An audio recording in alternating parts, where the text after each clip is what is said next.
Aussie.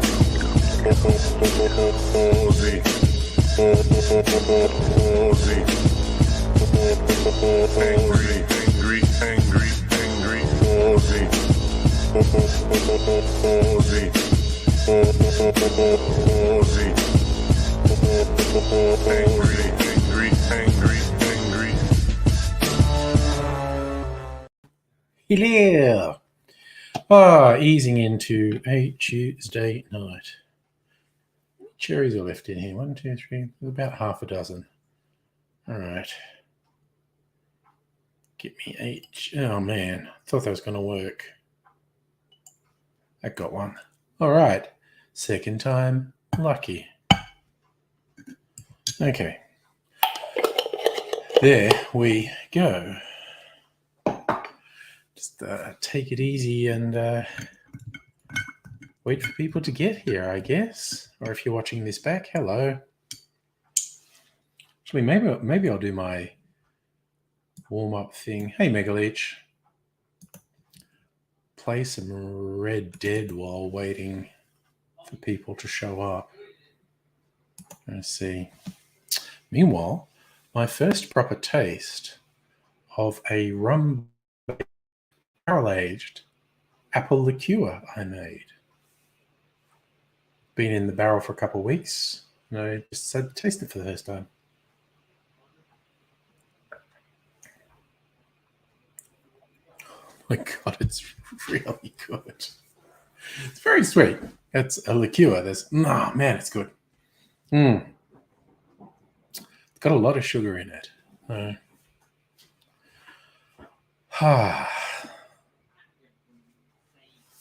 Right.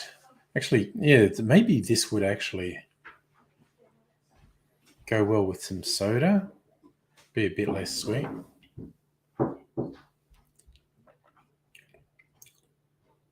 God damn, it's really good. Hey, Lee. That's definitely my hot tip. If you end up with a whiskey or a rum that's not particularly top shelf, turn it into an apple liqueur, because this is the second time I've done it, this time with a rum. First time I did it with a whiskey. It's really good. Yummo. Soon to be a video on my cocktail channel.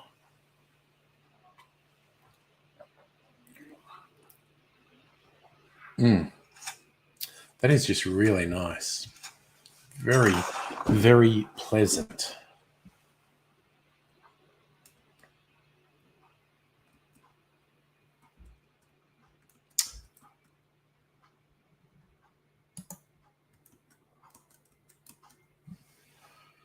I tell you what, when I'm trying to switch between windows on this laptop, it does not do a good job of showing me what window is going to come up. All right. Well, there's a few people here now, a few people watching now. So I don't know. I might still do a little bit of Red Dead, but maybe won't do any involved missions. Maybe I'll save it before I start somewhere.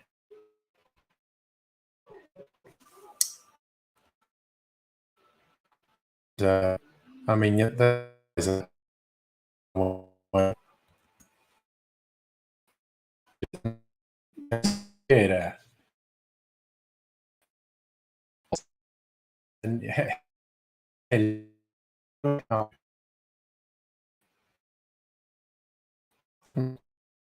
the game.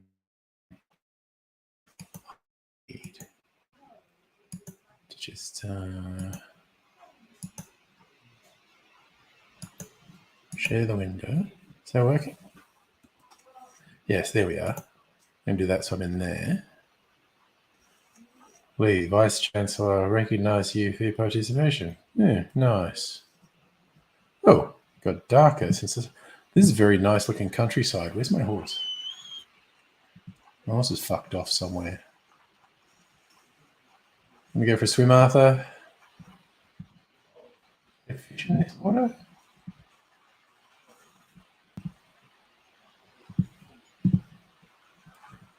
Where's our horse?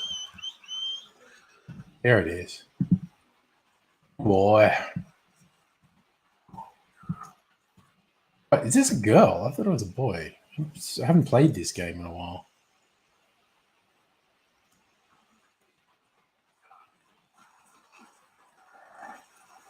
Let's go down the river, see where it leads. I should be careful because if it goes off a waterfall, it'll probably kill my horse. Story, save. Save. Why aren't you saving? Currently unable to manually save. Okay, well, that's fucking ridiculous. Is it because I'm in water? Oh, wait, there's a camp up here. Let's go and make friends. Or if the person turns out to be rude, explain to them what happens to rude people.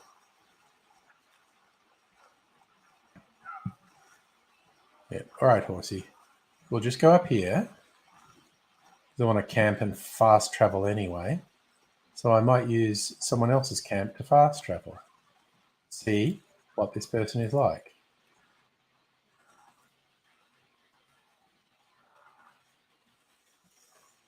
All right, what are we doing? Oh no! Murderous hillbillies!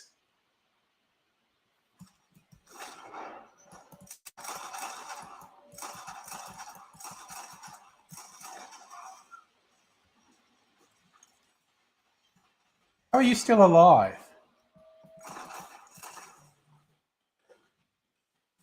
Ah, the murderous hillbilly country. They killed a couple people. Wait, are their fucking cousins coming? I want a rifle. Give me a rifle.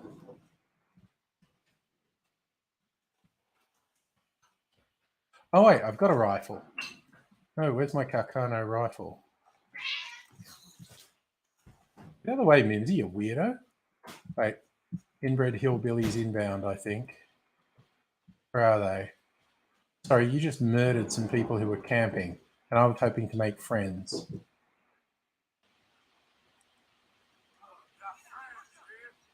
Yeah, where are your friends?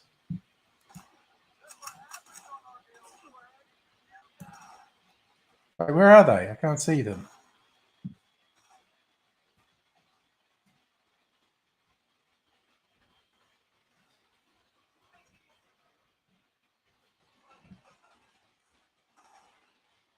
Wait, where are they?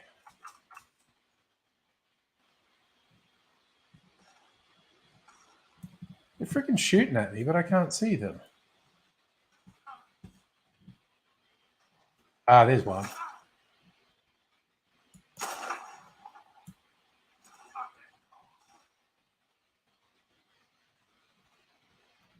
Okay. Murderous inbreds? Where are you at? Oh, I saw a muzzle flash. And oh wait. Oh Jesus, I've got no Alright, I've got no fucking dead eye. Alright, horse.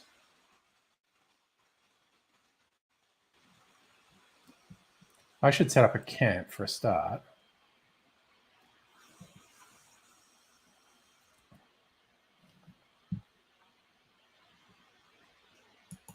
I think Trump got strip searched, Abigail. His house got searched. All right. I want to fast travel to Saint Denis. Actually, it's nighttime. I want to see if the vampire is hanging out in the bay in Saint Denis. Because I'd really like to catch him alive.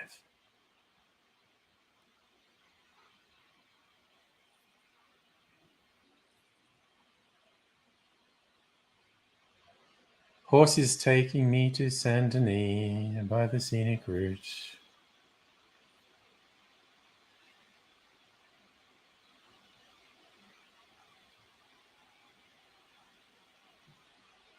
All right, there we are in Saint Denis. And we're alive. So probably should be a bit cautious. Okay. So cheese. Why does cheese make me cough? Cheese stores my deadeye core. So does salted beef. All right. So that might suck in. All right. So now put the gun away. You already wanted dead or alive, Arthur, for fuck's sake. I forgot what the bloody controls were. All right. So we want to go straight down there. Okay. Gonna see if the vampire is out tonight.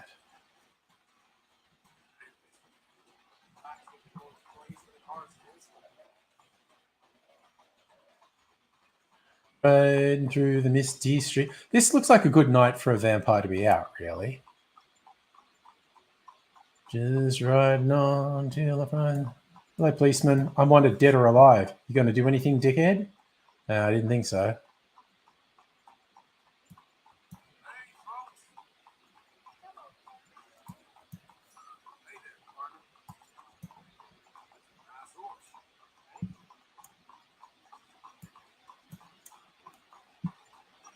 Riding right down the other end of town. I'm going past the classy end of town into the poorer end of town.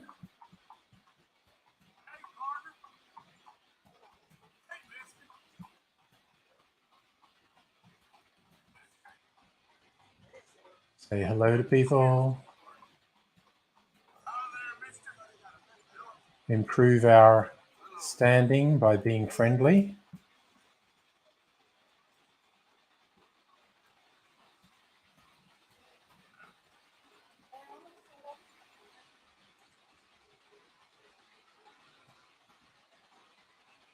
All right. What's the carriage? Following the tram. You can ride on the tram too. I mean, I'm clearly not at the moment.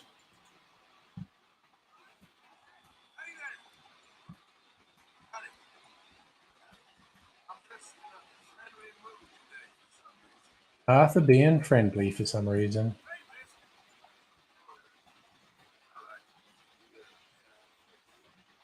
That's how Arthur picks someone up. You have a kind face.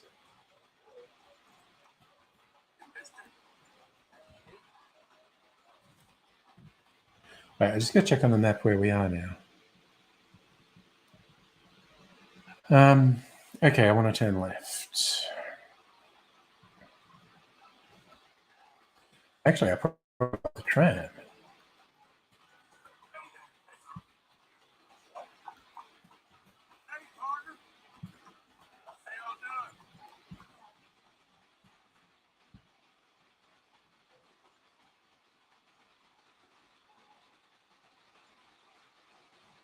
Okay.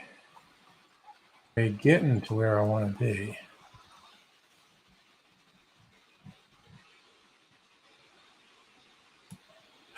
Okay, there's a dipper. The vampire's there. The vampire's there.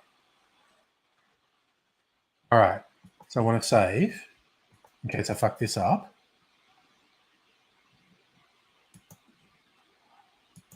Okay. I've been wanting to do this for a while.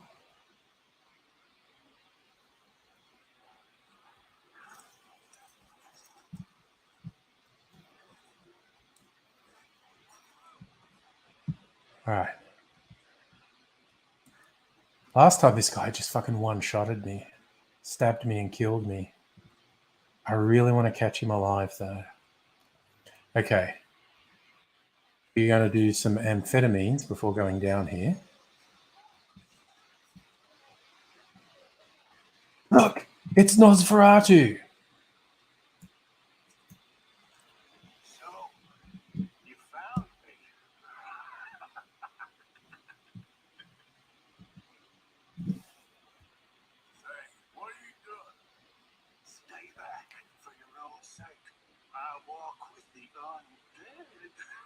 Vampire with a southern accent.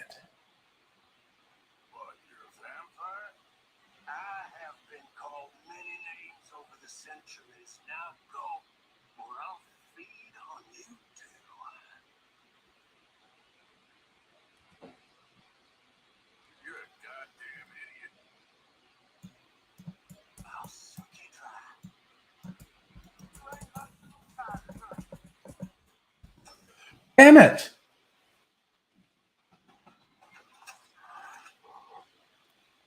It absolutely okay. I did the wrong thing. Now he'll be gone, and I bet if I load the saved game, he won't be there. That's what happened last time. So you know what? Fuck it. I'm going to do it, and then put it away for a while. It's escape. Story. Load. Yes. All right. This is the last. I'm just going to try this, and because what we need to do is shoot the knife out of his hand, I think.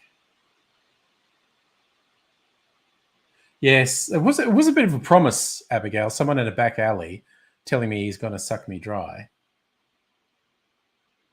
But then he stabbed me, which honestly, not cool. I bet he's not there now, and then I'll just give up. I'll try again another day.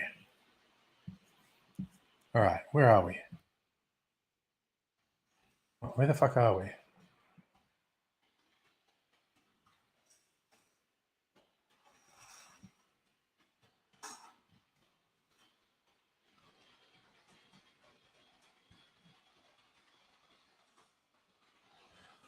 Let's check where we are.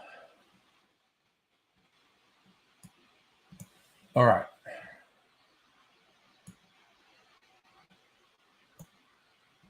No, I think he's gone, but I'll just double check. Sorry.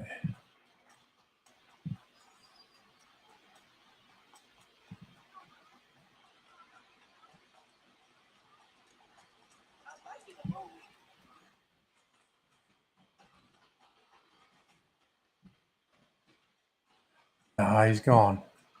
All right, have to try again another time. Fuck it. Fuck it. All right, well, that was annoying. Excellent question, Dr. Abigail. What happens if a vampire drinks from someone with TB? Is TB a blood-borne disease? Like, what would happen if a vampire drank from someone who had leukemia, which is a blood cancer? Does the vampire get cancer then? Can cancer kill a vampire? Or would they just get sicker but not die?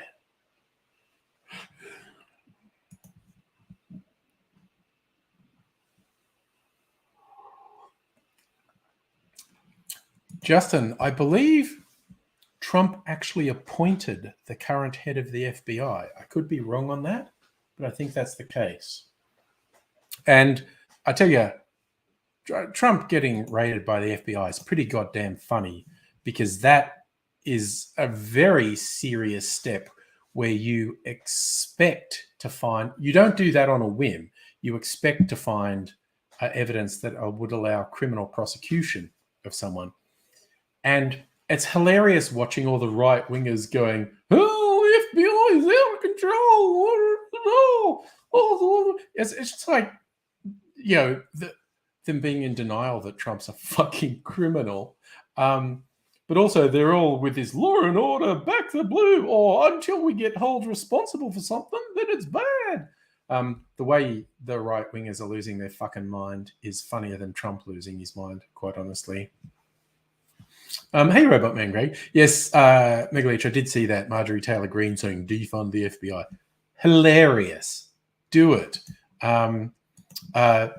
But again, even just thinking about it for a second, the idea of taking any action against a former president, it's like, could you imagine? Someone's ratted Trump out, right? Someone has said, this information you would definitely find if you raided Mar-a-Lago. So someone who knows the incriminating evidence is there has ratted Trump out, or just normal investigation has said he must have incriminating stuff there. Could you imagine how sure the FBI would have to be that there was sort of irrefutable evidence of serious criminal wrongdoing to even do the investigation of Trump and then decide they should raid him. And then they have to put together the case and present it to a judge. Can you imagine how conclusive it must have been for a judge to allow that to go forward?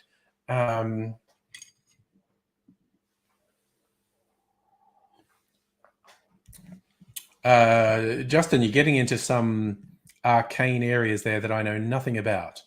Independent state legislature theory the Supreme Court will rule on next year. I'm guessing there's a suggestion that the Supreme Court is going to rule the states can pass their own laws and the federal government can't overrule them. Shieldsy, how are you doing? Yes. Yeah, no, he took there's pretty conclusive evidence he took classified documents out of the White House, which is illegal. I don't know. It would take some sort of fucking miracle for the US to not collapse into complete fucking, not necessarily anarchy, but splitting up into multiple nation states, which on a lot of levels probably makes more sense than staying the United States. The one thing that complicates everything and makes almost every scenario terrifying is nuclear weapons, and the amount of which are in the US. That because there are far more unhinged and dangerous and authoritarian people seeking positions of power in the US than I should rephrase that so it makes more sense. There are people in the US either in positions of power or seeking positions of power who are far more dangerous, deranged, and authoritarian than Vladimir Putin. And Putin's a steaming pile of shit. Nettie, distracted. I was surprised. I was surprised by the FBI raid. So you look at comment playlist. Oh, I did briefly see it was running up that 30 different cover versions of Running Up the Hill. Okay, so 10 of them are either in or inspired by Stranger Things. Okay. And yes, Olivia Newton-John did die. Tell me more, tell me more.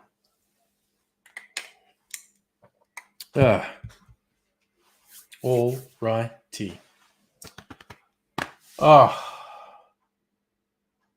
Okay, so my barrel-aged rum-based apple liqueur is fucking killer. Shieldsy, I don't know. His spray on tam might be exactly the same shade as his prison jumpsuit. Who knows? Nettie, you don't hear many negative things about Olivia Newton-John, the person.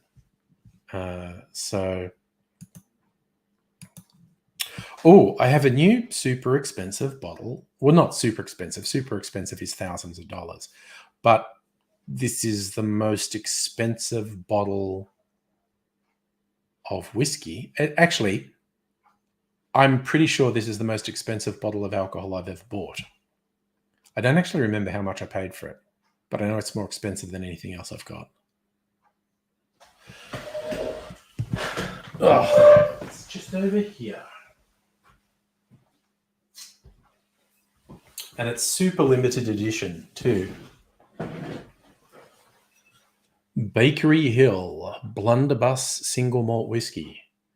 Aged for 8. This is like super limited edition. There's it's from barrel 333. There are only 200 in the entire world. There are only 264 bottles of this in existence. And I have bottle number 29. This was distilled in April 2014, bottled, fuck me, a week ago.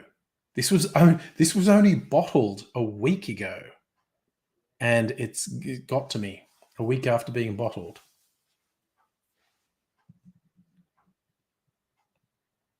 Oh, yeah, COVID. Sucksores. Got a hiccup. Mine never got worse than a mild cold. I had a bit of congestion, but fatigue. I had so much fatigue. Like lying down was so good. Really, like body was marshalling all its energy into fighting the infection. Obviously, thank you, vaccines, stopping me from getting seriously ill.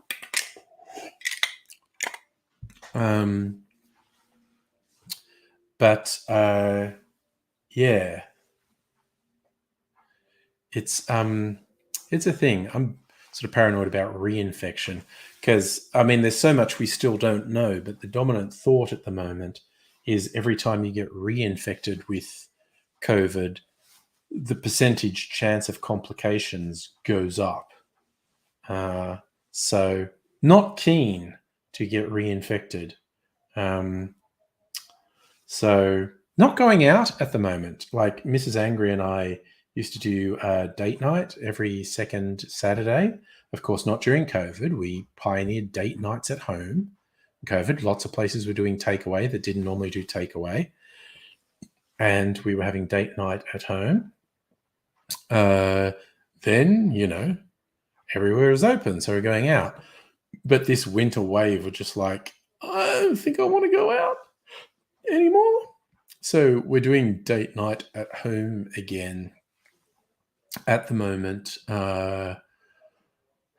Might consider going out again next month.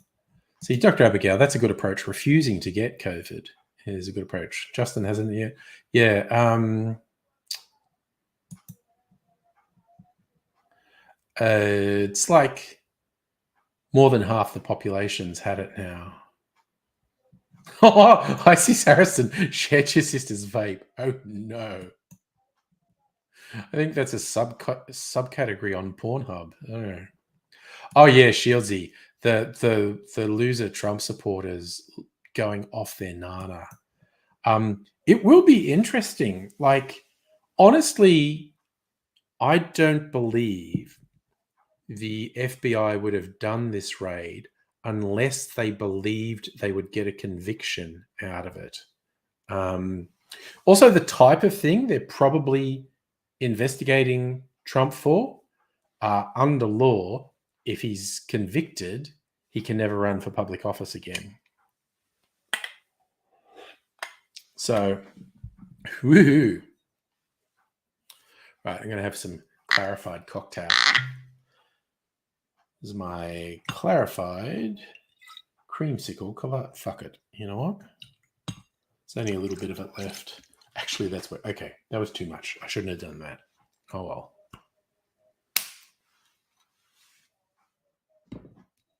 Oh, yeah, Nettie, you were saying you and nobody saw the Elvis movie. You were the only ones there. Oh, my God, really? Well, I suppose Monday night, that would have been interesting, though, being the only ones there. Did you enjoy it? Like, spoiler-free review, did you enjoy it? Justin, if you get COVID... yeah, I'm going to agree to disagree there. Well, again, worry is not helpful. The range of potential complications is quite broad and very real. Again, you don't want to keep yourself up at night. You don't want to freak out or anything because that isn't going to help. But I don't think it makes a lot of sense to understate the risks either. Was it 3 hours? I didn't know it was 3 hours. Yeah, every trailer and stuff I've seen makes it look very Baz Luhrmann. We'll see. Megalich Hobgadling. I love the Hobgadling character who does appear more than once in the comics. So we get subsequent seasons of The Sandman on Netflix. We should see Hobgadling again.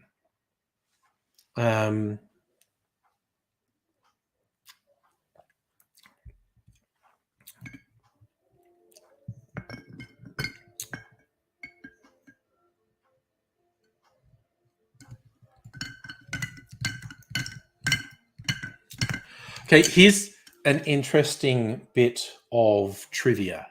The Sandman, the comics were published in 1989, and that's when, in the comics, that's when Dream escaped from imprisonment. In the TV series, he escaped from imprisonment today, and so I'll double check something actually. When did Dream meet Hob Gadling? 1389. Okay, yes. So he meets him 89 each century. And that was important because he meets Shakespeare at one point. And that's an important that's an important plot point. Shakespeare. Again, Shakespeare will, in all probability, be in a future episode of Sandman. And so if they changed the date from when Dream met Hob Gadling to now instead of 1989, it would have messed up the Shakespeare thing. So they found a way around it, which I thought was quite interesting.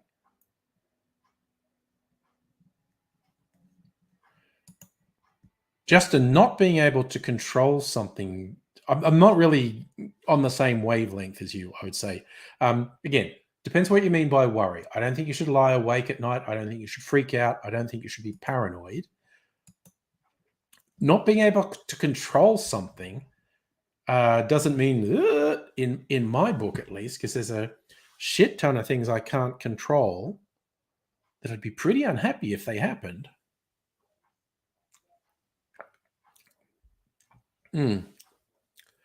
Dr. Abigail, everyone takes their own thing about, the ending and whatnot. And it was actually reasonably faithful to the comic.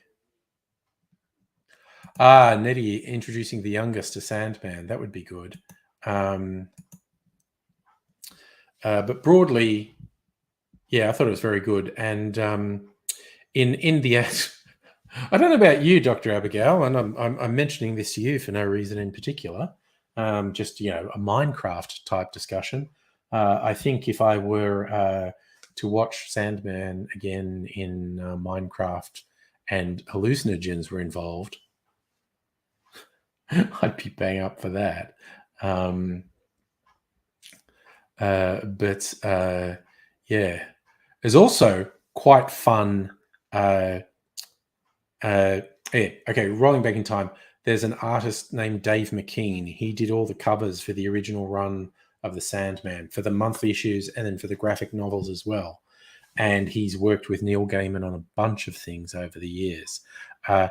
Every end credit sequence in each episode of Sandman is unique. It's a unique piece of digital art done by Dave McKean, inspired by the events of that episode.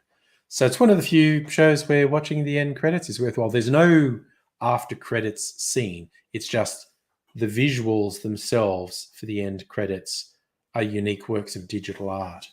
So that's fun. Oh, sorry, you mean Alex Jones Shieldsy, but yes, that was particularly humorous. Alex Jones, who's losing badly because he is clearly criminally responsible for slandering and just ruining the lives of the parents of children who were murdered. And yes, his lawyer accidentally sent the entire contents of Alex Jones's phone to them. And so they've caught Alex Jones in perjury. I was like looks a lordy.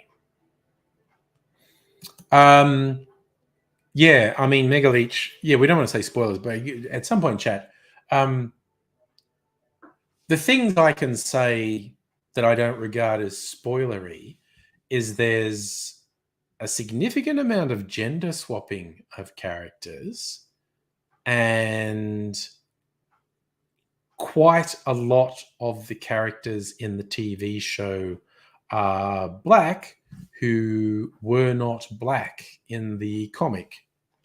I think it makes perfect sense in that they've realized, oh my god, the visualization of the comics was so white, like everyone was white. It just makes real world sense for a certain number of them to not be white, because if they're all white, it's absolutely unrepresentative of the population at large. And hi, Safa, if I didn't already say it. Safa, horrible week for celebrities. Why? I mean, I know. You mean Olivia Newton-John? Why, did anyone else have a bad time? So yeah, I will say that one thing, because I don't regard that as a spoiler. It's just an observation. Several characters are gender swapped. A lot of the characters in the show who are black were not black in the comic. There were no Asian characters, though. I'm trying to think. I don't think anyone got recast as Asian, but c'est la vie. And that's, yeah, as I said, I think that's just a sensible thing. You get absolute fucking morons go, oh, they're just being woke and what. No, they looked at the source material and went, it actually doesn't make sense that all of these characters are white. It just doesn't make sense. It's more believable and representative if a certain number of them are not white. Oh, Safa, Judith Durham. I forgot Judith Durham. Yes. Different generation. Oh, maybe she's the same generation as Livy. Hello, Hellion. Hello, Kirsten. I'm going to go Judith Durham. When was she born? 43.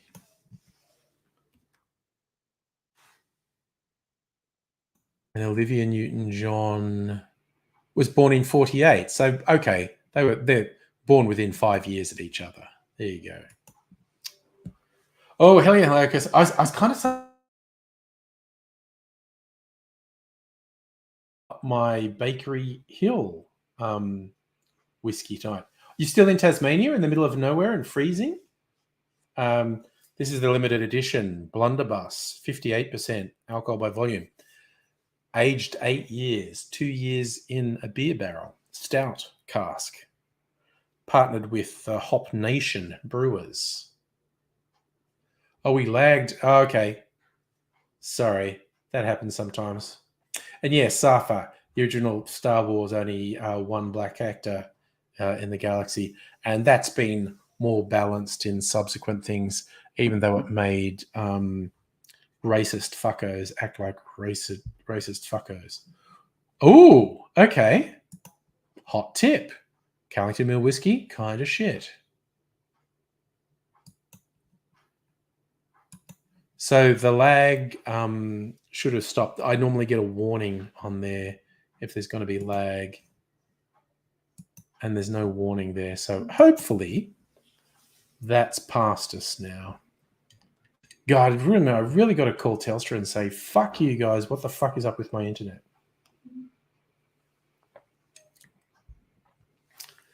Because I'm not on the most expensive thing, but I'm fucking not on the cheapest one. I'll tell you that much. So yeah. So it's interesting. I do appreciate the tip, Kirsten, although I haven't. Most of the Tasmanian whiskies are really expensive, and so I haven't got them. I tell you what, I actually had a weird fleeting impulse.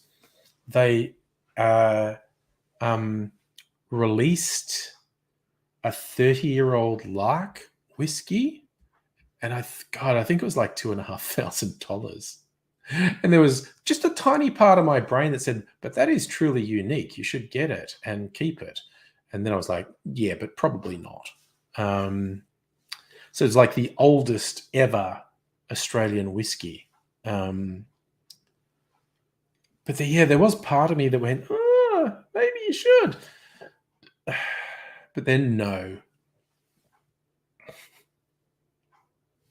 So I didn't. It was only the tiniest little fleeting impulse in my brain that went, hey, honestly, that is like, a completely unique bit of Australian whiskey history.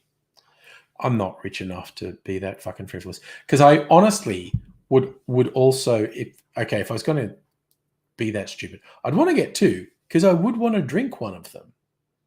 And I'd want to keep one unopened, because it'd maybe become a collector's edition. But it would get to me if I had one and never opened it, that would get to me. So I'd want to get two and open one of them. Safa, if I had a Carl's Jr., I honestly might have had a Carl's Jr. in America. I know they do pop-ups around here or something. So Carl's Jr. was Five Guys, I think, that was opening one in Melbourne. And you get these stupid stories about people lining up for hours to get one of these burgers. And my initial impulse was just like, do you not have a fucking life? Mega Leech. Okay, fun. Yes. If you got two and it was shit. Hot tip, I wouldn't tell anyone it was shit. I would keep the unopened one and I would say it was like best ever and sell it to someone for an inflated price down the road. Okay, Greg, there's a Carl's Jr. near Costco in Docklands. Okay.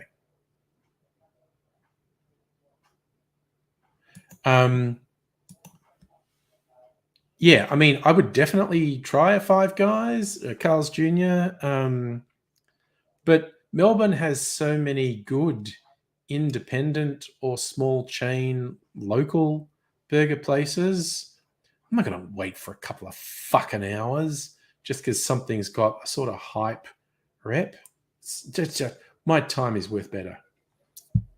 That's the one yes, Greg, that's the one I was thinking of. Near Queensbridge Freshwater Place across from Crown. Yeah. I saw an article on it recently. But yeah. I just don't line up for food, basically. So Greg, you had Five Guys in New York. Okay, go. Yeah, I mean, again, some of the independent local burger places are fucking phenomenal. Like they're not just good, they're phenomenal. So why the fuck would you just line up for a couple of hours for something that's all hype? Just like, no, not doing that. Not doing that at all. So I'm getting impatient. Okay, I've actually got a bit more. I don't want to drink all that. I actually want to try this. My super expensive whiskey. I think this is actually probably by far the most expensive whiskey I own.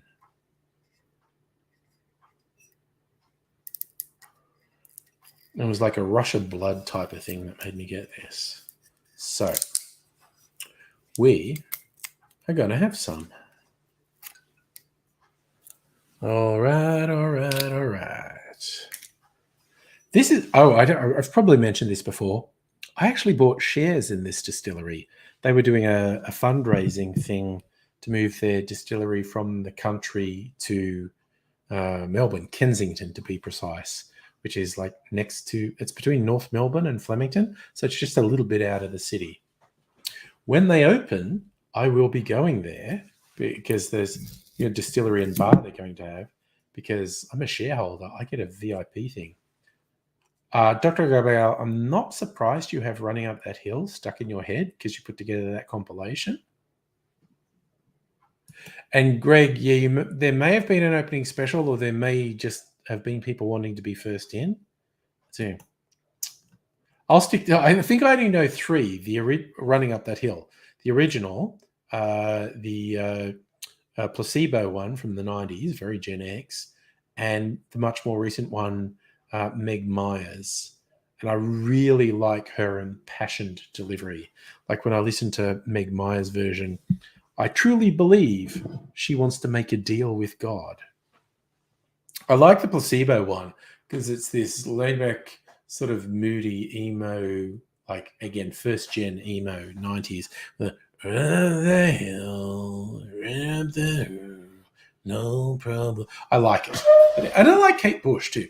Anyway, I'm going to get a receptacle to drink the expensive whiskey. Beautiful.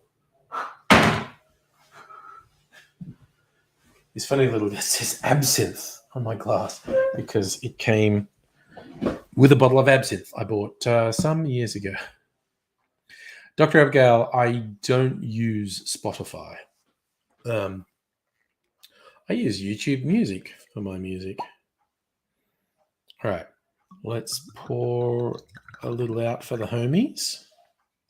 I have to decide what I'm going to do with this because I'm not really a drink whiskey straight guy, and so I'm probably going to deeply upset hardcore whiskey wankers by making cocktails with this. But I do like to try. It's a very amber whiskey.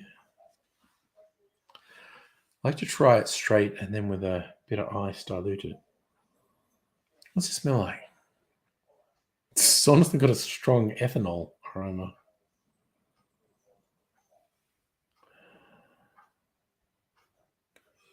Yeah, well, okay, it's 58% alcohol. So this is like 50% more alcohol than an average whiskey.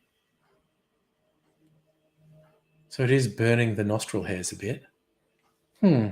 What do they say I'm supposed to taste?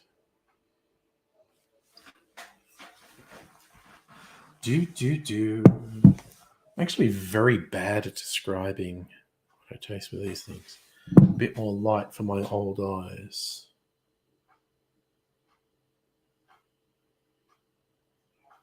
Actually, they don't say anything. It's a 6-year maturation and then 2 years in stout casks.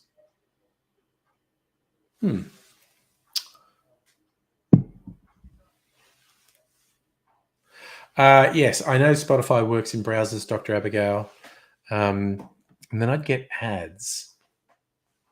I'm going to why I think Spotify is a truly evil company. Hi, Heine. How you going?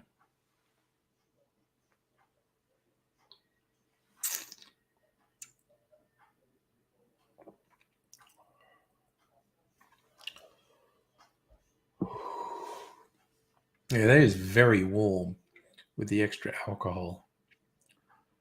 Ooh, what's that flavor I'm getting? Smell like caramel? Almost like burnt caramel. Oh, sometimes when you drink alcohol, the aftertaste is a bit. The aftertaste in this is magnificent. Oh, God, I'm getting an almost tobacco flavor from it. Like not a burning cigarette, but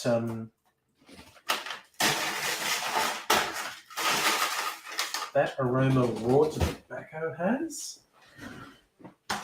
Right, I'm going to chill it and dilute it a little bit. I only got a relative visiting. Well, I hope that's tolerable, or dare I say even enjoyable for you.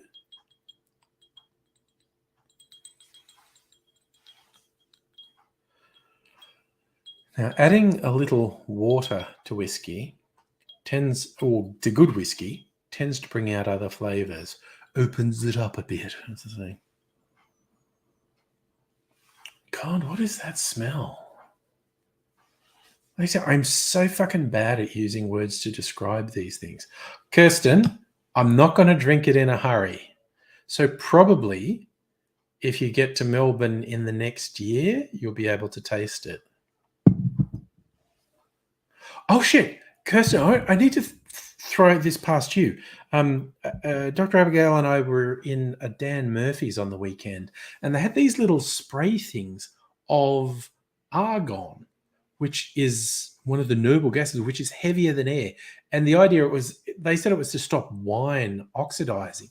After you've opened wine, you spray this argon in, which falls down because it's heavy and forms a protective layer over the wine, so the rest of the air can't get to it, so it stops the wine from oxidizing, which I thought was fucking fascinating. I don't know if it really works. I don't know if it really provides any benefit. I don't know if it would work for anything outside of wine. Like, whiskey oxidizes a lot slower than wine, for instance. But I thought it was fascinating. Well, Greg, you're closer. You'd be more likely to get a chance to give this a go. No?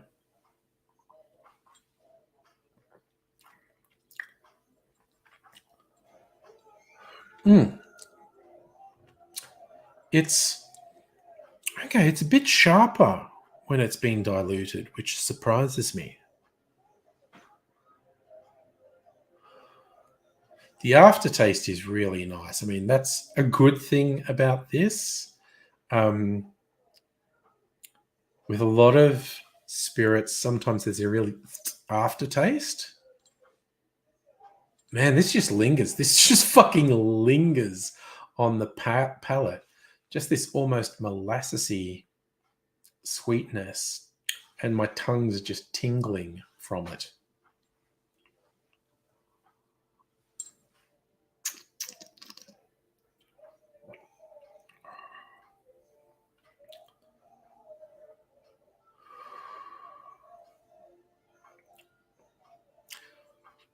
I tell you what, for 58% alcohol, this is not burning me up as it goes down. Like trying to... Oh. Now this aroma, now that it's diluted a bit, it's just caramel. It's just this really nice caramel smell. Yeah. Oft. Oh my God, this is like the caramel fudge. My son makes the best caramel slice I've ever tasted. Like anything I've ever bought from a bakery or pastisserie is shit compared to his caramel slice. This smells like his caramel slice. Oof.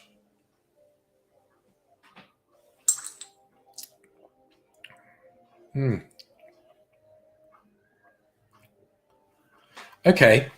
Honestly, at this point, the best thing about this whiskey is the aftertaste. It just lingers. It's just got so much depth in the flavor. Like I can still taste it. It's just lingering on my tongue, and in a really good way.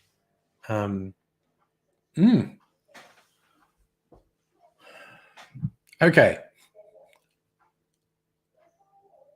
I'll be just bluntly honest. This is like twice as expensive as some of the whiskeys I have, and it's not twice as good. It's good. It's good. Won't grow on me. And as I said, I will upset the whiskey wankers by making a cocktail out of this. In fact, I think possibly even tonight, I might make an old fashioned. Dr. Abigail, honestly. I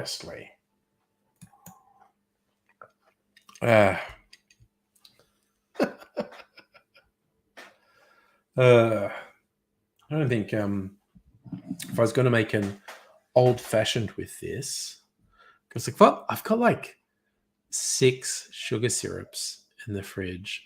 I occasionally go a bit over the top, deciding I want a bunch of different syrups. And I think I've got like 6 syrups in the fridge at the moment. Which one would I do? I think the apple syrup.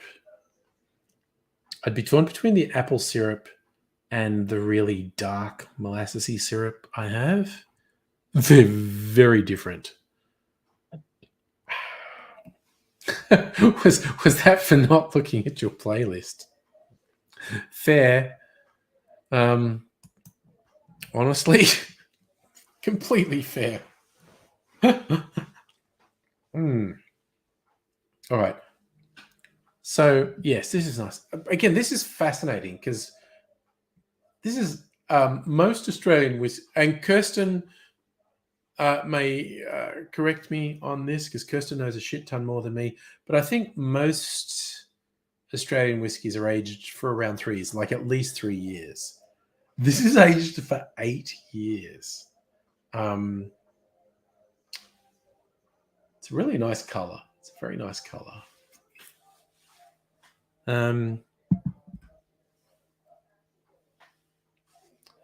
So yeah, again, I was just reading like the Bakery Hill website. They're real fucking serious. I'm looking when they open their place at Kensington.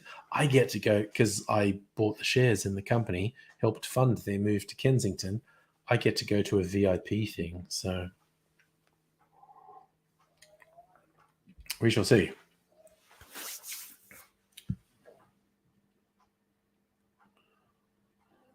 Also, this is like I'm going to buy some crypto while it's at the bottom. So I'll either lose all my money or make a lot of money. Because I don't know, crypto broadly is a scam. But anyway,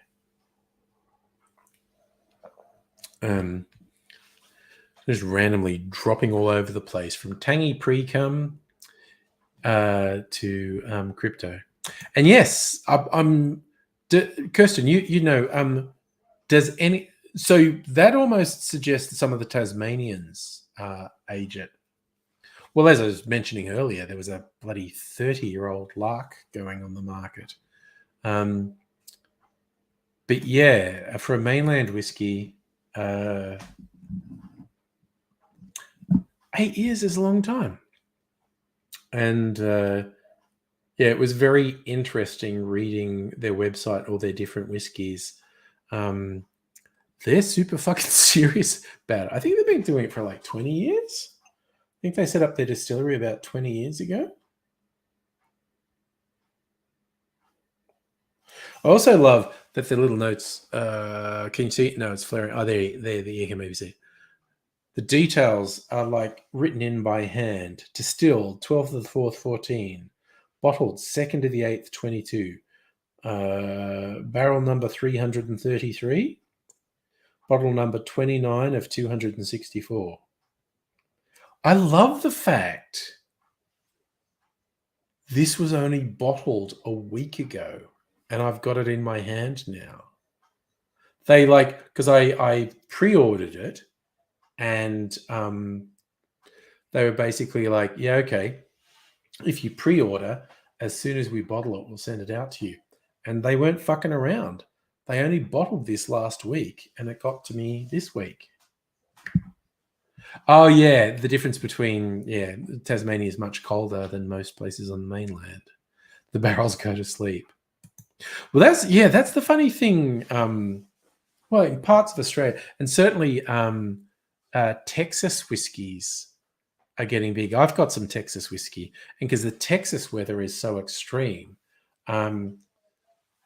like compared to Scotch, say, Texas whiskey in 2 years goes through changes that it would take at least 5 or 6 years in Scotland. So Texas whiskey's its own fucking thing.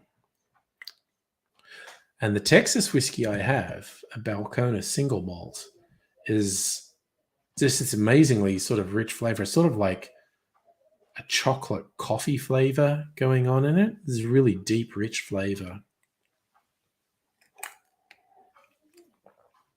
Better than bourbon, in my opinion.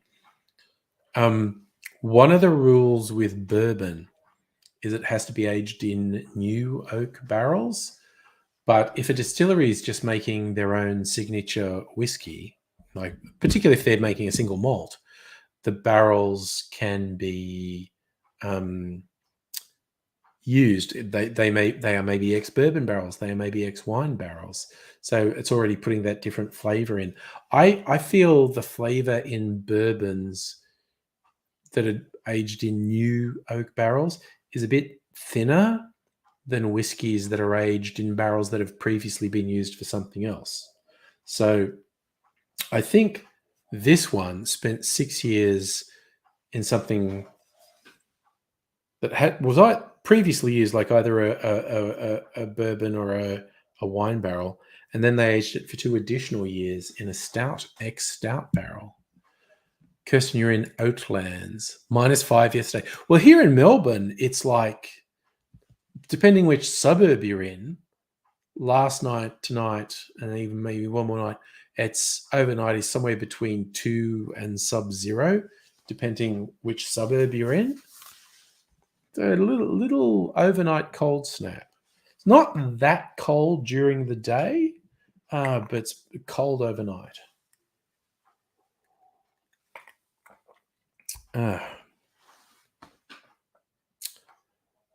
Oh, god damn, I make good clarified cocktails. I'm just sipping this clarified cocktail and it's yum-o. Various things I bottled today. I'm not going to drink that much more tonight because I'm not going to get shit-faced. For instance, I saved this for Thursday or Friday night. Yeah, that looks almost black. That's a barrel-aged fruity gin old-fashioned. So before barrel aging, it was a very red color, and it's taken on a bit more color from the barrel, and it's almost black now. Yum.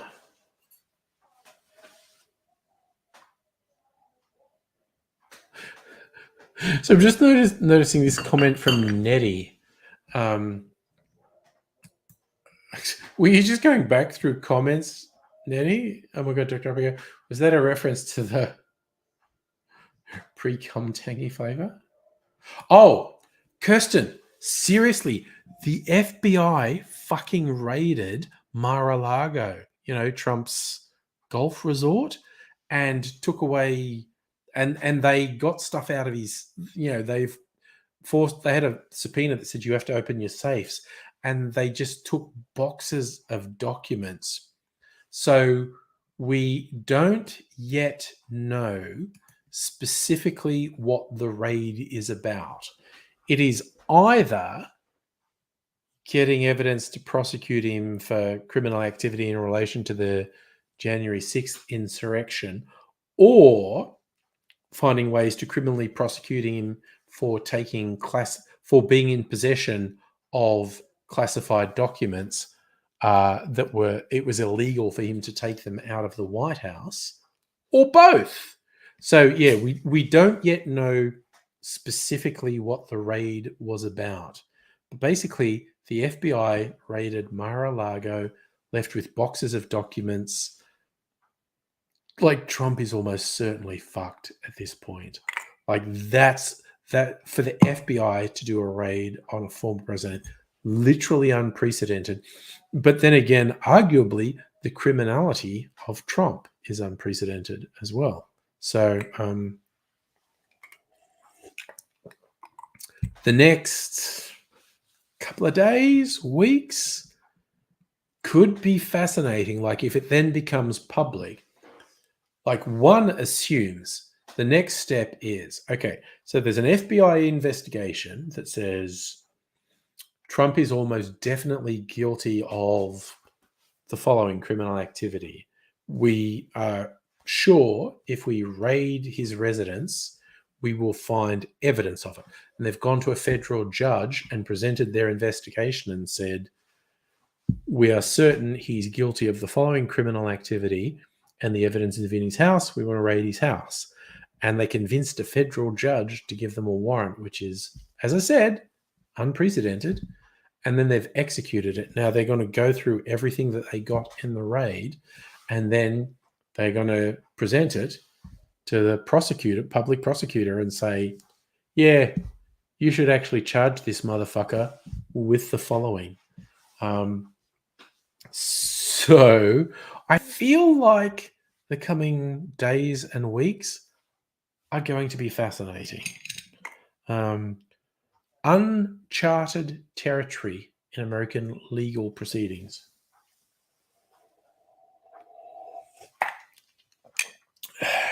Yeah, so we'll see whether the raid was about the January 6th insurrection, whether it was about Trump illegally having classified documents in his residence, or both, or something else entirely.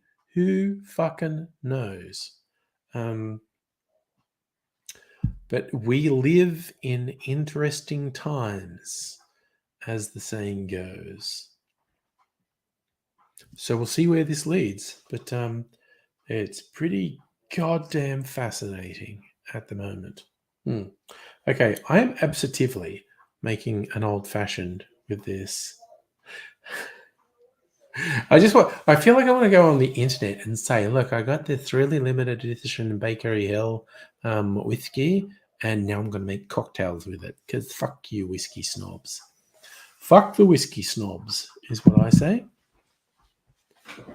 Yeah, boy. All right. I'm going to get my jigger. I'm just going to make it in my glass. All right. Oh, I decide what bitters to put in it as well. I think I'll do my Gospel Distillery whiskey bitters, actually, rather than using Angostura. Okay. I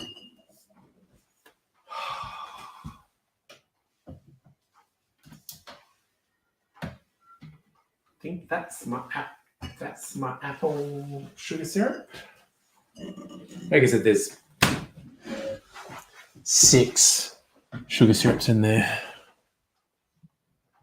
Kirsten, Trumpet's gonna. Oh, they are losing their fucking mind. Again, the only thing funnier than the fact Trump just got raided is the way the right-wing blowhards are reacting to it, because they're losing their tiny little fucking minds. They are just off their trolleys. That was an interesting noise. Just need to check. Yeah, but oh my god, apple syrup's like the best syrup ever made. So just going to put a little bit in here. That's probably enough. And then we put the super expensive whiskey. This is probably the last time I'm going to drink this for a while. Let's do it tonight. Taste it. Put it in an old-fashioned. And we'll put this aside for a while. Justin, isn't it weird? We can name American Supreme Court justices, can't name Australia. Well, it's a different thing. The Australian Supreme Court doesn't have the same power that the American Supreme Court does. And also, the Australian Supreme Court has almost no effect on the world at large, whereas judgments made by the American Supreme Court can affect the rest of the world, simply because of American colonialism, basically. The Australian Supreme Court is a far less political institution than the American Supreme Court. And also, justices on the Australian Supreme Court aren't there for life like they are in the US. Okay. So, this is the most expensive old-fashioned I've ever had. Lenny, greetings from the south of Boston. Greetings from the south of the globe. Melbourne, to be precise. I hope you're well tonight, Lenny. I'm just about to have the most expensive old-fashioned I've ever had.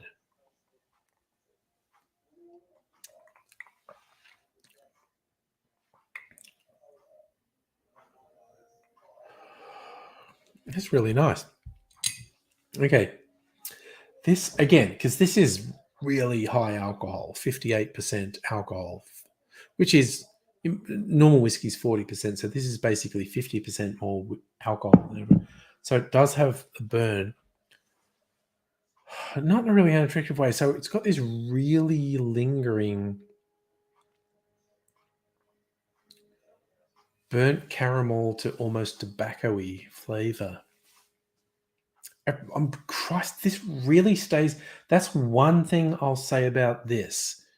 It really stays on the tongue. Lenny, so, okay, you've been in Australia 6 times on business. Fun. What do you do for business? If we're not transgressing anything about what you do for business, Justin. I'm not sure what you mean by it does. I would agree slightly more with you. The Australian High Court is a better institution than the American Supreme Court. But yeah, it's yeah, it simply isn't the same thing as the American Supreme Court. Oh, nice. You work in the plastic trays, injection molding. All right. So you're in international manufacturing and distribution. Cool. What just out of interest, what parts of Australia did you go to for business?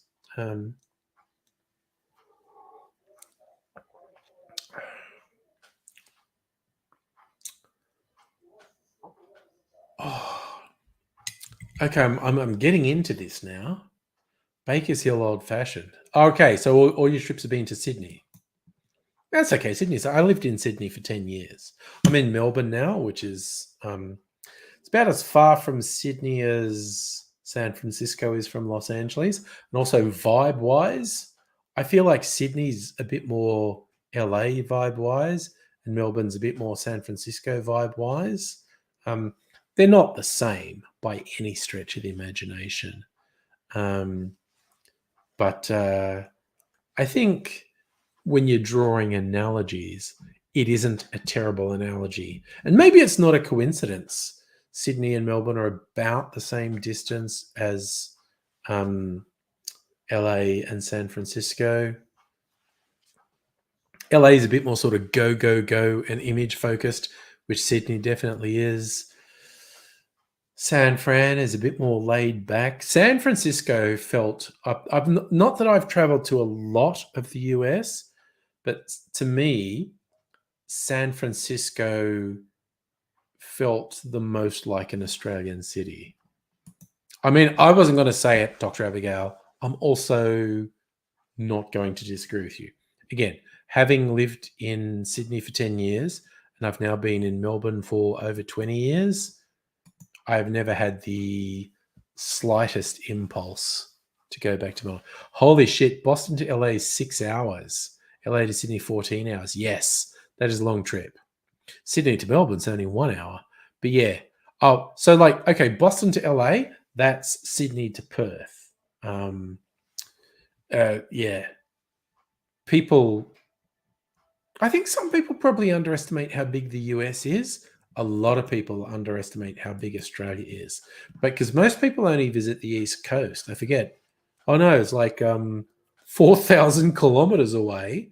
There's another capital city, Perth. And I have been to Perth. I did a flight to Perth. It's a long fucking flight. Also, Perth's a kind of nice city. I didn't mind Perth at all. I've got to get back to Adelaide, South Australia, sometime. We'll see. We'll see. Maybe if COVID fucks off a little bit, Mrs. Angry and I might do a trip to South Australia because there's a few people I'd like to see. And let's be honest, there's a few distilleries I'd like to go to in South Australia. So,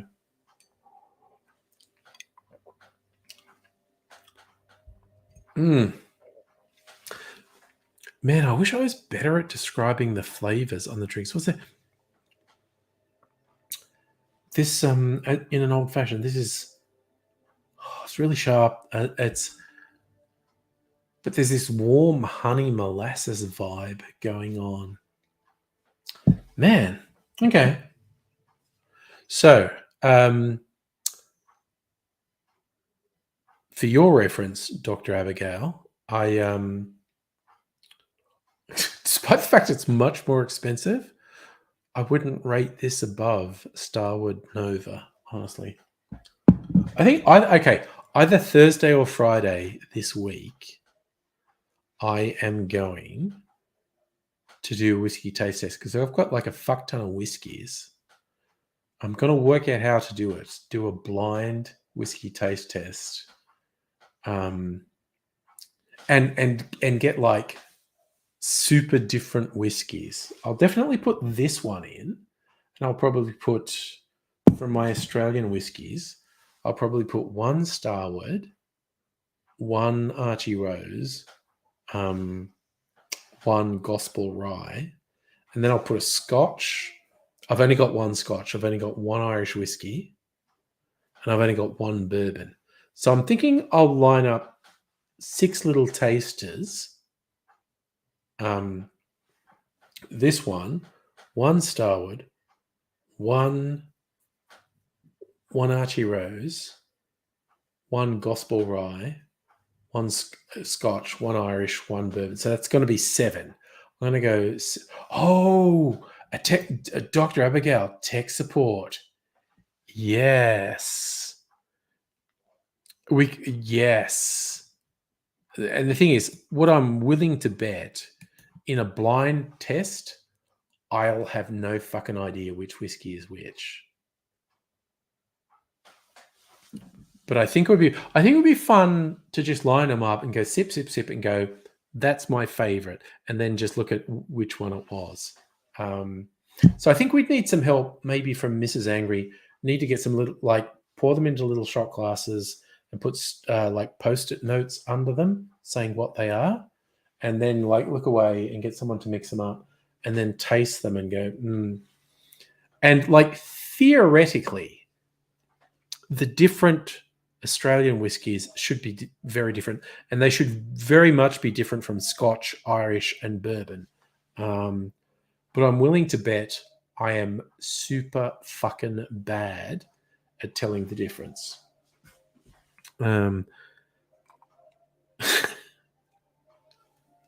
even people who are like mad sort of whiskey heads can get fooled in blind tastings between super expensive and more run-of-the-mill whiskies. And by super expensive, I mean people who pay like, thousands of dollars for a whiskey. I don't have any of those. This is officially the most expensive whiskey I have. And look, I don't dislike it. It's nice, and the way the flavor stays on the tongue is actually really nice. But it's not setting me on fire. I'm not drinking that going, this is the greatest thing I've ever tasted.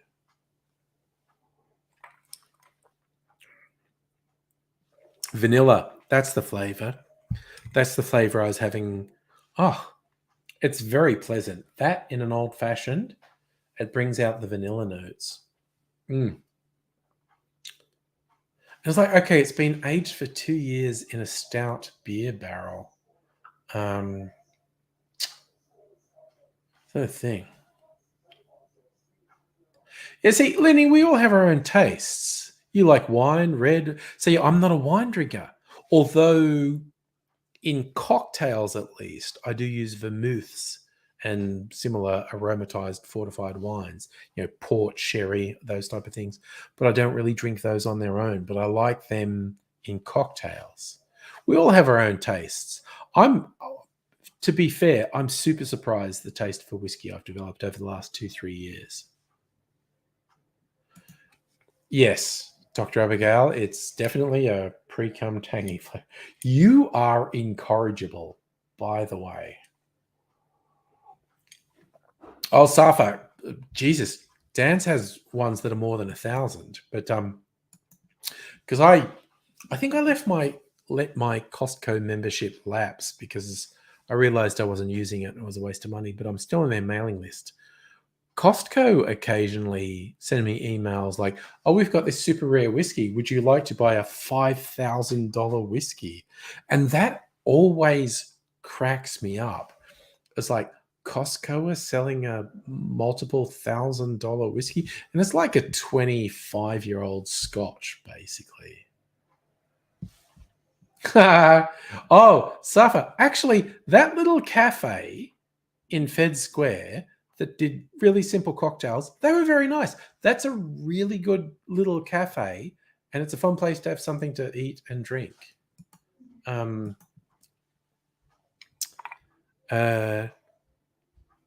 It's not a place I'd go to regularly, but it's just a fun place to hang out with people and do a thing.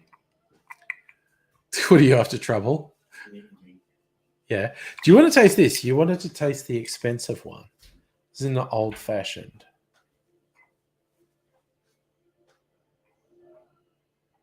Sorry, young Mr. Angry's. Why did you get into my expensive whiskey? What does that make you think of, just flavor wise, just off the top of your head? What does it taste like? Bitter. Bitter. It's a bit bitter. It's I find it's not quite burning, but I regret. Yeah, it's bitter. There's a sharp taste in there. Yeah. It's kind of bitter syrup. I think the syrup part's because you made it old fashioned. Yeah, it's not old fashioned. I put a bit of syrup in it to lighten it up. What do you want me to make you? Surprise me. Surprise you. Make it boozy. Do whatever. All right. I've been tasked to make a beverage.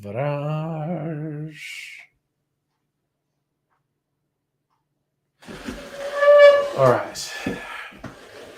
Get you some ice to start with. I'm thinking, okay. No, I've got an idea.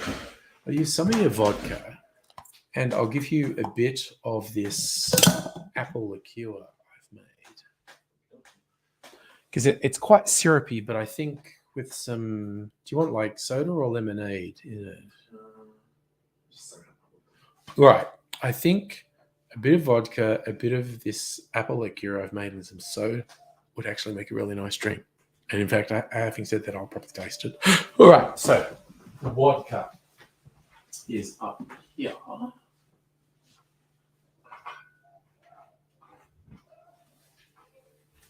right. So What's that? I amalgamated the vodkas into one bottle. Because it was peach flavored, and you probably put not peach flavored in. Yeah. Actually, what does it taste like? Now that I've done that.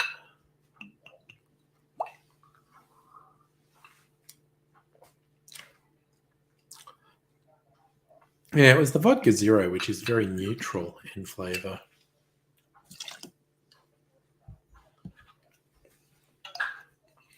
But you know, you're just going to use it as mixers anyway, so put that back. And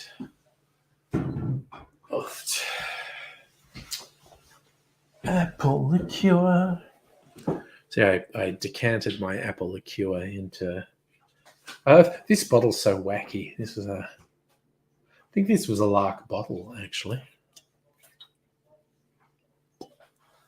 So put a bit of this in there for flavor. And there was a soda here.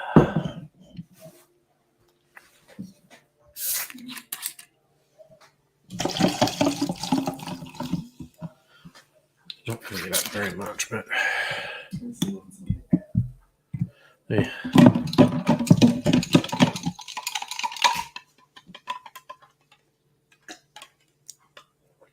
That's pretty yummy to me.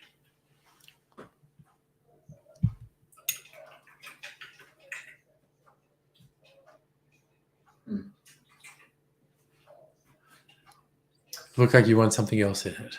Well, it just doesn't taste like apple. It kind of tastes like buttered popcorn chip. The apple liqueur was a rum base that was salted caramel and macadamia rum. So it's buttered popcorn. Yeah. Yeah. It's like a buttered popcorn drink you've got.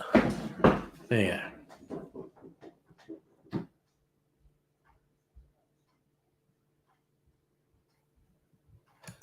I love that so far. Being a dick to a few people. Well, you keep talking to me about bloody tangy pre-cum.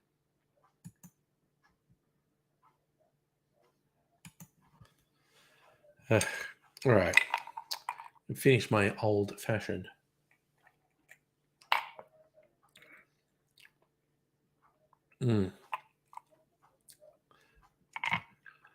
It's the funniest thing about This one, the nicest thing is the aftertaste. The lingering taste on the tongue of that is really pleasant.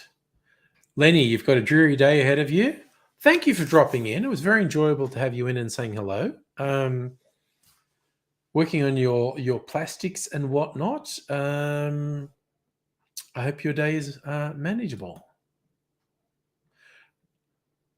Safa, there was actually a book someone published a few years ago when they were kind of concerned about their ability to articulate, and the book was called One Day Me Talk Pretty.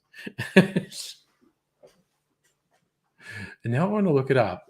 I think that's what it was called. I'm going to put that in here. One Day Me Talk Pretty. Oh, that's a David Sedaris book. Okay. It's a fairly famous American writer. It's from 2000, the year 2000. Best-selling collection of essays by American humorist David Sedaris.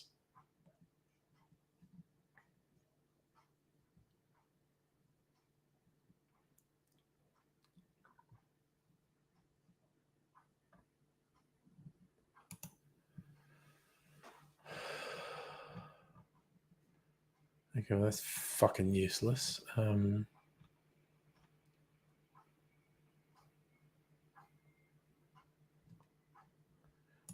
What does Goodreads say about it? Goodreads is a dodgy fucking site. David Sedaris has moved from Paris to New York, inspired these hilarious pieces, including a title essay about his attempts to learn French from a sadistic teacher who declares that every day spent with you is like having a cesarean section. His family is another inspiration. You Can't Kill the Rooster is a portrait of his brother who talks incessant hip-hop slang to his bewildered father, and no one hones a finer fury in response to such modern annoyances as restaurant meals presented in ludicrous showers of food and cashiers with 6-inch fingernails. So yes, me talk pretty. Sorry, it's not one day me talk pretty. It's me talk pretty one day. So there you go. Lenny, it's actually 9:30 p.m. where I am. But yes, we have multiple time zones in this big wide country. But for me, it's 9:30 p.m.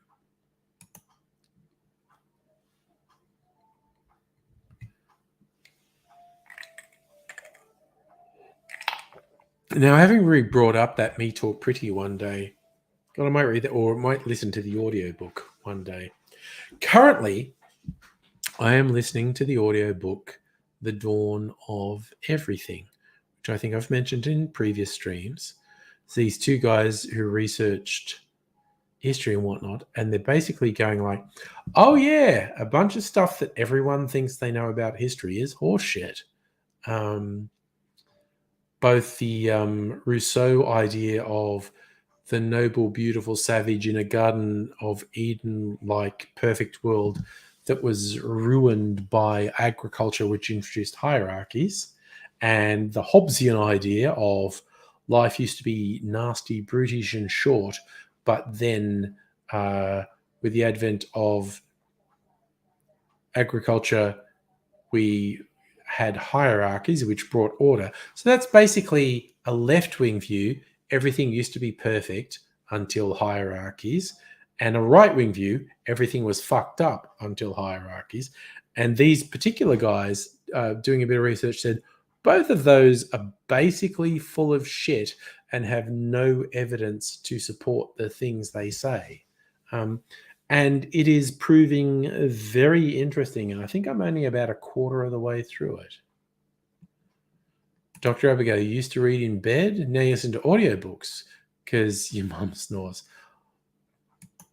I snore, and I'm not trying to boast about how many times I've been in Dr. Abigail's bed after live streams, but I was definitely probably snoring because if I stayed there, I was super fucking drunk. 2 or 3 times, I'm not sure.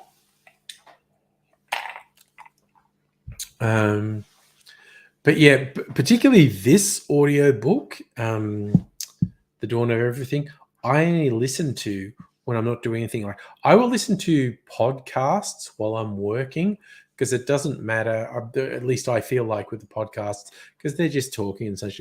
It doesn't matter if I don't completely take it in because it's just like, oh, it's just keeping me busy while I'm thinking and writing stuff. But this audio book in particular, Dawn of Everything, is like, I don't want to read this, so I only listen to it when I'm not doing something that requires mentally. Oh, okay, I shouldn't say this because sometimes I listen to it when I'm driving. I do listen to it when I'm shopping. Like if I go out to the supermarket, I'll listen to the audiobook. I'm sitting at my workstation, which is just there. If I'm working, I won't listen to the audiobook because I want to concentrate on it when I'm listening to it. So I'll just have either music or a podcast on.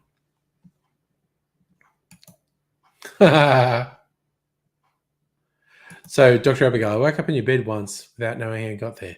That's an achievement. That was the last time, I think. And it's not so much when I woke up and I was asleep in your bed. I was like, oh, that's where it took me a while to work out where I was. What really I had trouble understanding, all my shit was packed up, like my laptop and everything was in my bag. And I thought, who did that? When did that happen? And it's because after the live stream, I thought I was going home. So I packed everything up on my laptop and I went, man, I'm going to stop at a bar in the city. And Dr. Abigail went, that sounds like fun. I want to come with and go to a bar in the city. And I drank too much.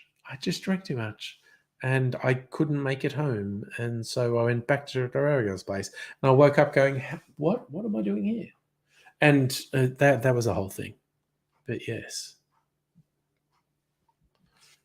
Oh, and again, Safa in my own house. That was last year, wasn't it? That was ages ago. But it happened twice in. I don't know if it was the same month, but it was twice within 2 months. I was doing Friday night party streams, and I fucking drank too much, and just in the stream, I was just like, I'm fucked. And I just disappeared and I just walked into the next room and crashed on the lounge and then slept 2 hours and then woke up and I could hear voices. And because I never shut off the stream, people were still on the stream. And I went back and went, okay, now I'm seriously switching off. And yes, Dr. Abigail. Yes, I was very lucky you were with me. I don't know what I would have done if I was on my own. No, Megaleisha, I don't think it was 2 weeks in a row. It may have been in the same month. It wasn't 2 weeks in a row. It was either twice in the same month or twice over 2 months. It wasn't 2 weeks in a row, though. There was a little gap between them. Safra, I don't think anyone tried to steal the laptop. It's just that I was so fucked I may have left it. Yeah, Safra, one of the streams, but both of the streams, other people were here on the stream, and I went and fell asleep, and a couple of people stayed on the stream for 2 hours. Both times I slept for about 2 hours and then came back. Well, you're still here. Okay, I'm gonna shut it off now. But again, it was kind of like when I did that twice, I was like, okay, don't do this. Don't do this anymore. I kept leaving a place that's not keeping an eye on. And again, key elements of that last night when I went out with Dr. Abigail, there were things that I don't remember. And I'm kind of frustrated. We went to the Gin Palace, which is a really good venue. We only had 2 drinks, but I was so drunk. 2 drinks were enough to push me over the limit. I do remember the first drink. It was very nice. And I go, yummy, first drink. Apparently, my second drink was a martini, which I don't remember at all, which I'm quite annoyed at because I'm quite convinced the Gin Palace would make an exceptional martini, and I don't remember it at all. Another time, I will go back to the Gin Palace, and I will be comparatively more sober, and I will have a martini that I will enjoy and remember. I'm really annoyed I don't remember it because it's just like, fuck. Yes. Oh, shit. Dr. Abigail, back to the Gin Palace. Gin Palace fucking rocks. Again, not just for their drinks, but we also had food there because when I was apparently just fucking falling asleep, and Dr. Abigail's like, yeah, maybe we should get some food. And the Gin Palace people are like, yeah, I'm going to give you some water and some food. The unstated thing is, don't ask for more alcohol because I'm not going to give you any more alcohol. Safa, bro, the Gin Palace is great. The Gin Palace is fucking awesome. At some point, we'll do a thing. We'll go to places. I think you'd also like the Tiki Bar, the Luau. I do. Dr. Abigail, the people next to us, there are those people who were clearly on a date. I feel like I kind of wanted to interfere with their date. Does that sound right to you?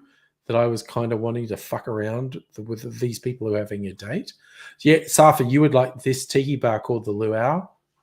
It's a fun place, really over the top decor, nice drinks. You can even get food there. We'll do it sometime, bro. Not in the immediate future because I'm just not going out because of COVID, but maybe late this year or early next year. Who fucking knows?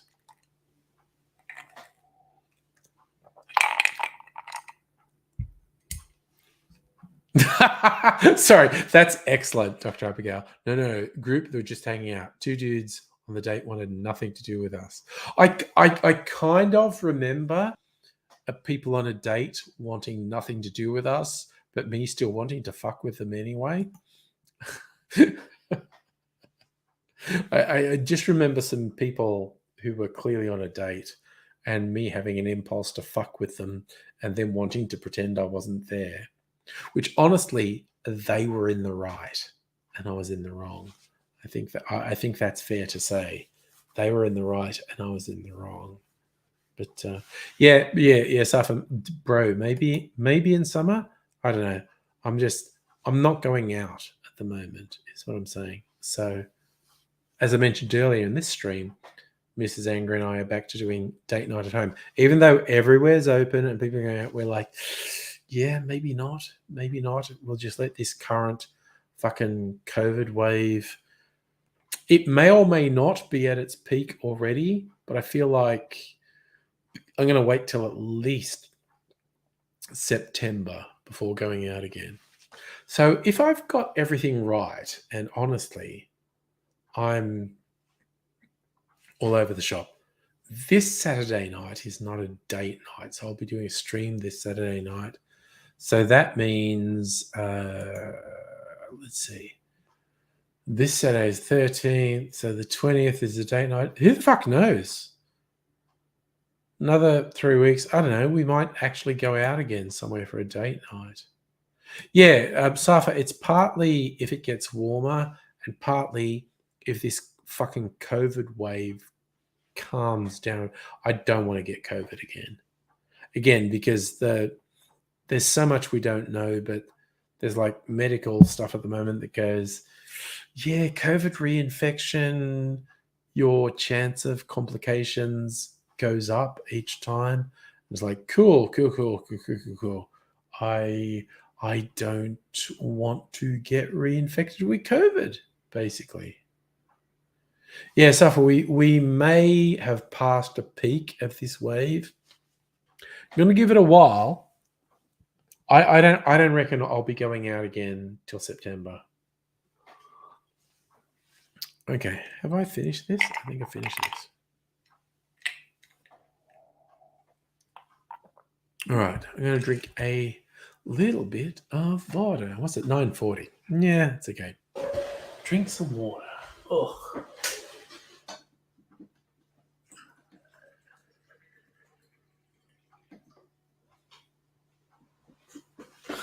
I love glassware. Like, if I won lotto, I would buy a house that was big enough to have my own fucking private bar in it. And that would be like just a stupid amount of bottles, a stupid amount of glassware.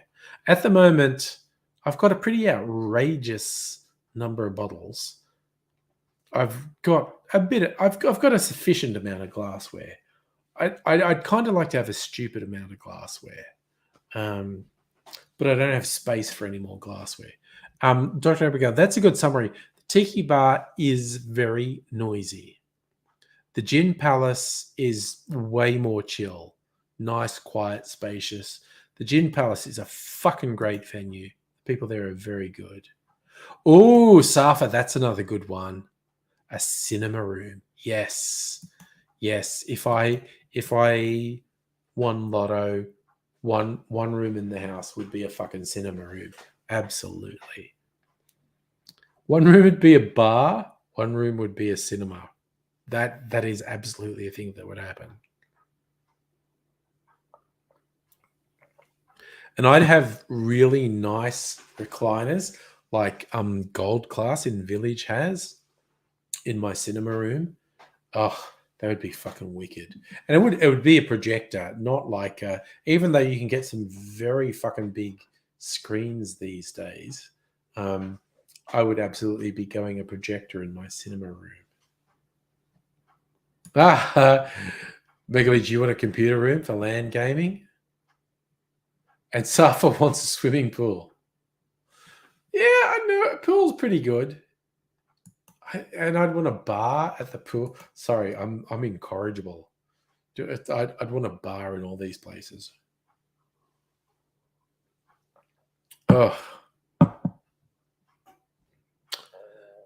Oh yes, Dr. Abigail, a gaming room for LAN gaming and tabletop gaming, DMD. Yes. So in the original Sims, cheat codes to get a pool inside the home. Something like that. Oh, yes, Dr. Abigail, a craft room would be another good one. Yes. We'll have just our wish list for winning lotto. What would be there? It would be all the things. All the things. If we won lotto. Every now and then, because I've got the drinks on carts there, I think maybe I should get some shelving and just have like shelving up there with the drinks on. I don't know. Oh, Dr. Abigail, you want a greenhouse? Certainly in my house, Mrs. Angry is the green thumb. She does all the gardening and whatnot. So yes, I would very much indulge whatever Mrs. Angry wanted for plant growing. Orchids. We've got, Christ, in the house at the moment, we've got, 20 or 30 different orchids in the house, which I love. I think it's awesome.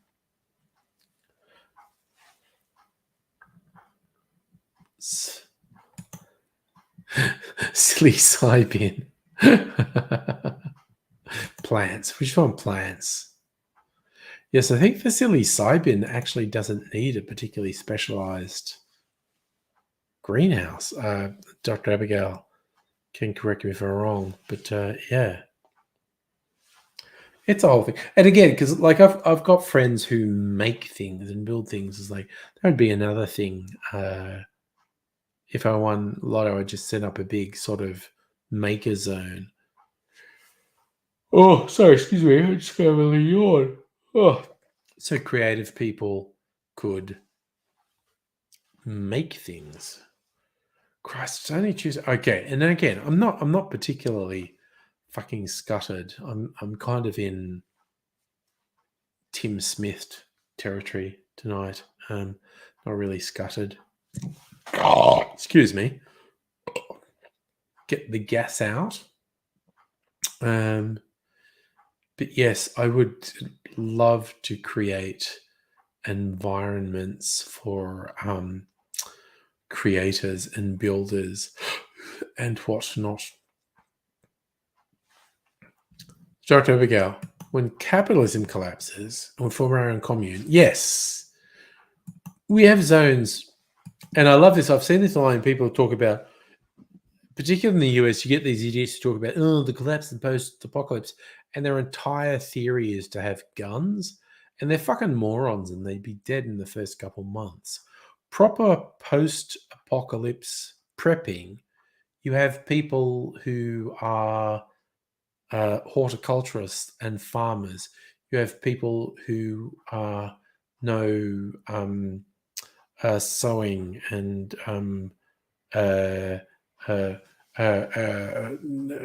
God, what's the word?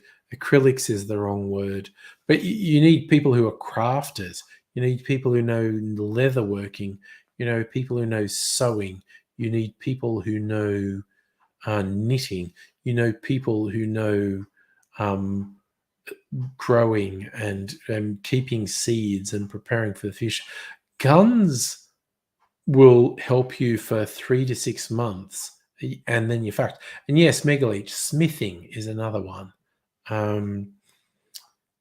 All these fucking idiots in America who think a petrol drum full of beans and a bunch of guns will keep them alive, and like, motherfucker, you'll be dead in 3 to 6 months. It's only the people who keep the artisans, the people who know how to make clothes, the people who know how to grow things, the people who know how to brew and distill. And Dr. Abigail, you've been prepping for years. Nice. And Safa, what am I watching tomorrow? Oh, choices.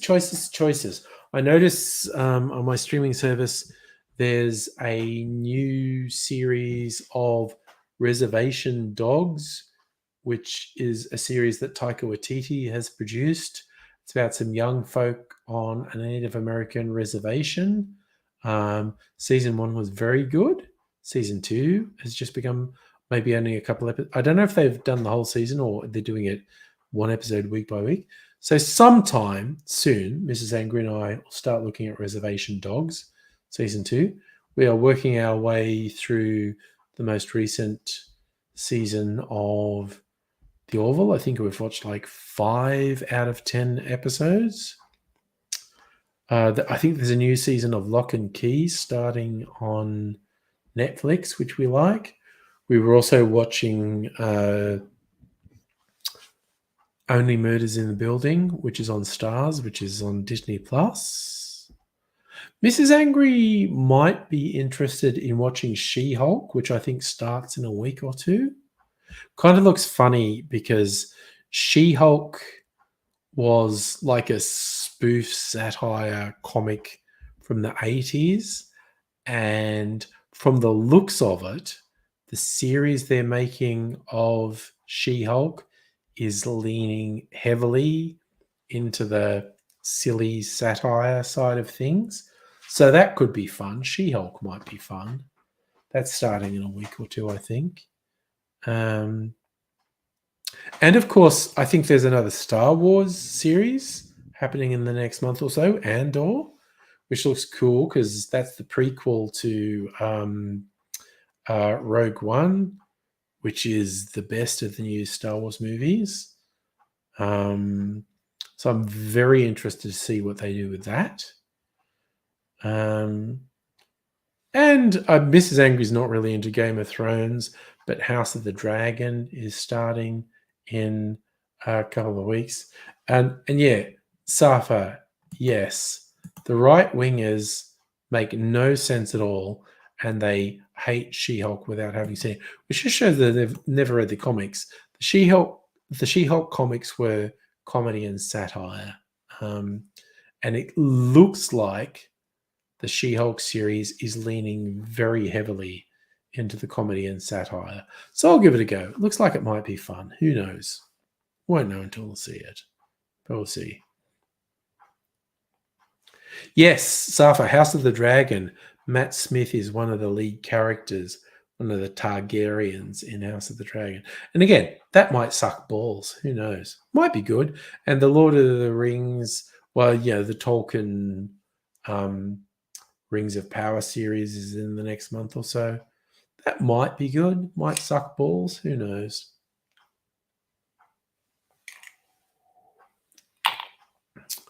Safi, you've never watched Game of Thrones. Has some good stuff resolves disappointingly. Who knows? I don't know who's behind House of the Dragon. Might be good. I'm gonna just have one more sip of my super expensive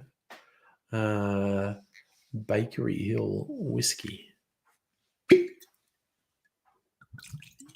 Just a sip before bedtime. Safi, Matt Smith looking like an elf. You're not wrong, honestly, with the bleached white hair and whatnot. And I've been looking at some of the trailers and stuff for House of the Dragon. It's like, might be okay. Who knows? Who fucking knows, quite honestly.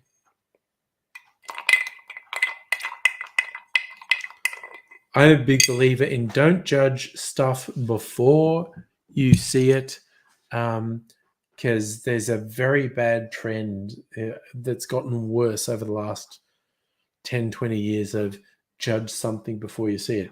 I always think back to when the Nolan Batman films were coming. The second Nolan Batman, The Dark Knight, when it was revealed that Heath Ledger was going to be the Joker, and all most Americans knew Heath Ledger from was 12 Things I Hate About You, sort of a teen rom-com version of Shakespeare. And he had all these fuckwits on the internet going on about how shit it was going to be to have Heath Ledger being the Joker.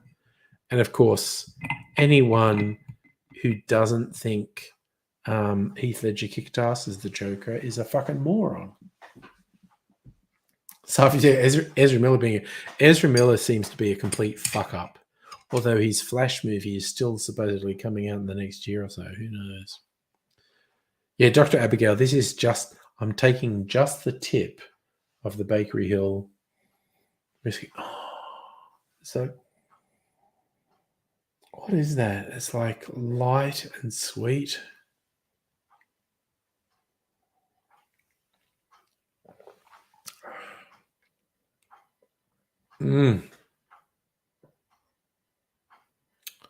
It's like cinnamon. Yeah, it's like cinnamon chocolate. And it just stays. The thing about this, it just stays on your tongue. So I'm probably not going to drink this in a hurry because it's not really setting me on fire.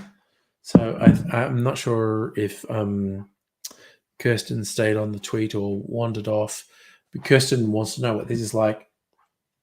All you're going to have to do is get to Melbourne in the next 12 months and you'll probably be able to taste this.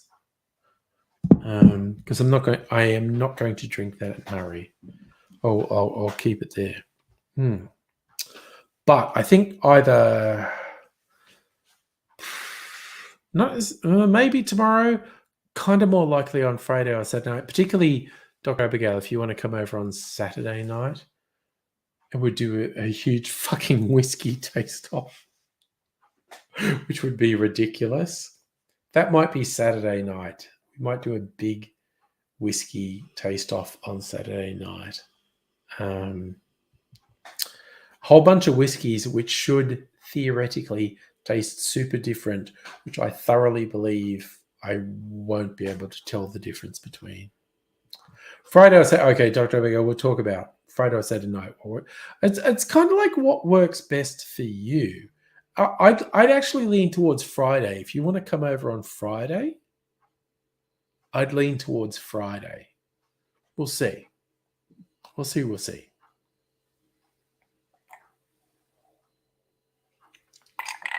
We'll chat. I'm sorry. That is really interesting. Okay, another night I'm going to put this next to some of the other Australian whiskies and see what I think. We'll see.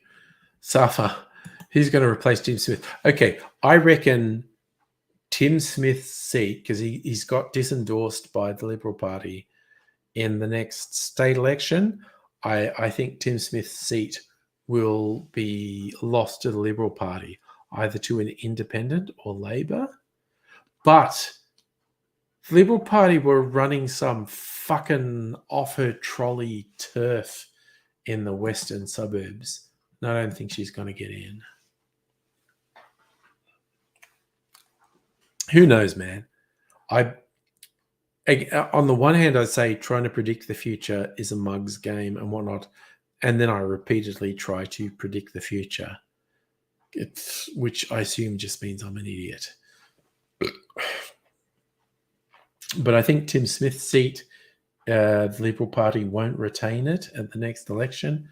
Either an independent or Labor will win it. We'll see. We'll see. But yeah, I forget which seat it was, but somewhere in the western suburbs, the Victorian Liberal Party are running a candidate that Scott Morrison thought was too extreme, like some transphobe fucking piece of shit that Scott Morrison went, ooh, no, we don't want her. And if Scott Morrison thought you're a fucking fruitcake, Jesus, you're a fucking unit. So, yeah, we're still a few months off a state election here in Victoria. Now, what I hope and what I honestly think is the most likely scenario is the Andrews government is returned with an increased majority. But I'll also, along with that, throw in the disclaimer, it's impossible to predict the future. Anyone who thinks they can predict the future is full of shit. And as I just threw out a prediction for the future, I'm clearly full of shit. So who the fuck knows what's going to happen? Anything, you know. It's a fucking weird world. Okay, it's almost. I'm going to drink a little bit of water before I go to bed. I think if I hydrate, I won't have a headache in the morning. Let's have a little bit of water. Not too much. I'm probably going to have to get up in the middle of the night to have a piss, quite honestly. Ugh. Okay, that tasted good. Oh, a bit of water. No, yes, Arthur. Mimsy didn't come in tonight. I don't know what she's doing. She's around in the next room, but I don't know. She might come on Thursday or Friday. She's fucking weird.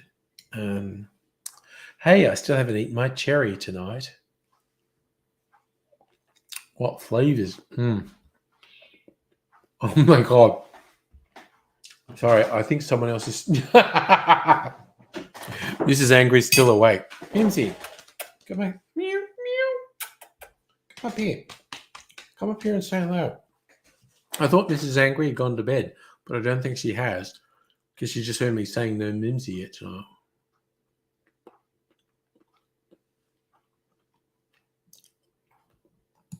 Oh, I agree, Abigail.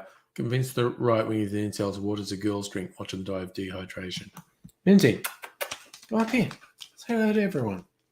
Come on, come on, come on. Meow, meow. She's thinking about it. She's thinking about jumping up. Come on, meow. Come up and say hello. We're up here. Okay, I'm going to show you. She's been a weirdo. She's absolutely being a weirdo. But there's Mimsy. Mimsy, meow. Say hello to everyone. Meow. Weirdo. Absolute weirdo. She won't come up here. Oh, shut up, Mimsy. Mrs. Angry just wanted in the kitchen, so Mimsy's making desperate noises. Are you going to feed me? No, no one's feeding you, Mimsy. You've been fed.